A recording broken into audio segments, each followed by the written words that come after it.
మండలంలో మంగళవారం తెల్లవారుజాము నుండి కురిసిన భారీ వర్షాల కారణంగా చేతికొచ్చిన వరి పంట నేలమట్టమైంది. డొంకేశ్వర్ మండలంలోని సోమవారం రాత్రి ఈదురు గాలులకు వరి పంట నేల కొరిగింది. చేతికొచ్చిన పంట నేలకు ఒరగడం వలన రైతులు ఆవేదన చెందుతున్నారు.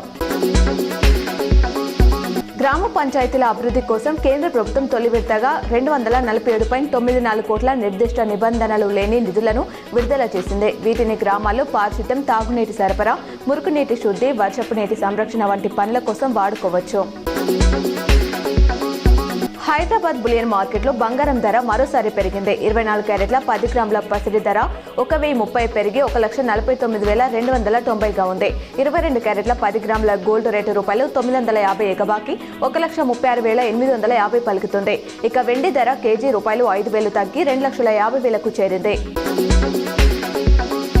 కామారెడ్డి జిల్లా జూకల్ నియోజకవర్గంలోని పలు మండలాల్లో గాలివాన, ఉరుములు, మెరుపులతో కూడిన వర్షం కురిసింది. చేతికొచ్చిన పంటలు నేల పాలయ్యాయని రైతులు ఆందోళన వ్యక్తం చేశారు. ప్రభుత్వం వేదిక వెంటనే సాయం చేయాలని కోరుతున్నారు. సుద్దపల్లిలో 2010-2011 పూర్వ విద్యార్థుల ఆత్మీయ సమ్మేళనం ఘనంగా నిర్వహించారు. 15 సంవత్సరాల జీవితంలో పాత జ్ఞాపకాలు గుర్తు చేసుకున్నారు. చదువు నేర్పిన గురువులకు ఘనంగా సన్మానించారు.